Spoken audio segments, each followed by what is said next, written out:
So as an artist gets into email marketing more, they might be looking online for different best practices for email. Is there anything that you recommend in terms of best practices?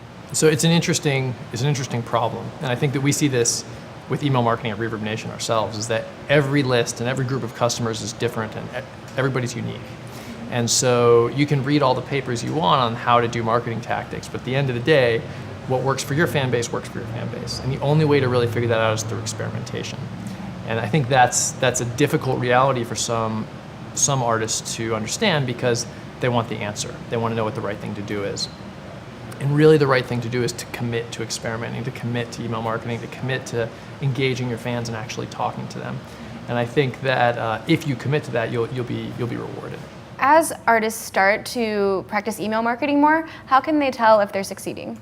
So one of the big things I think is important about email is your open rate and your click-through rate, right? So these are the big numbers. How many people, if you send to 100 people, how many opened that email and how many actually ended up clicking on it?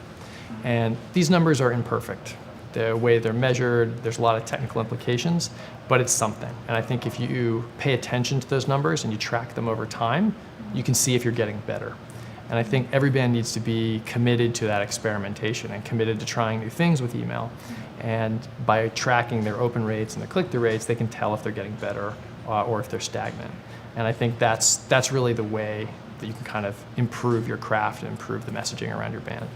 So tell me a little bit more about how people can experiment with their actual audience that they're sending the emails to. So most bands send an email to their entire list. And for a lot of pieces of content, that's actually a great idea. Mm-hmm. If you have a new album or a new song, tell everybody about it, right? I think that's one of the great things about sort of this new digital world is you don't have to be in any sort of geography in order to consume a song or a video or something like that.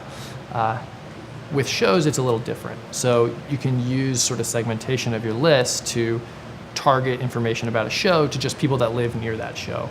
If your fans are in Miami and you're playing a show in Seattle, it doesn't make a lot of sense to send your Miami fans a show announcement, because they're probably not going to be able to be there. But what would make sense is after the show, sending your entire list a detailed summary of like how the show went and what happened and what the reaction was and stuff like that, and bring them into that tour and bring them into your world a little bit.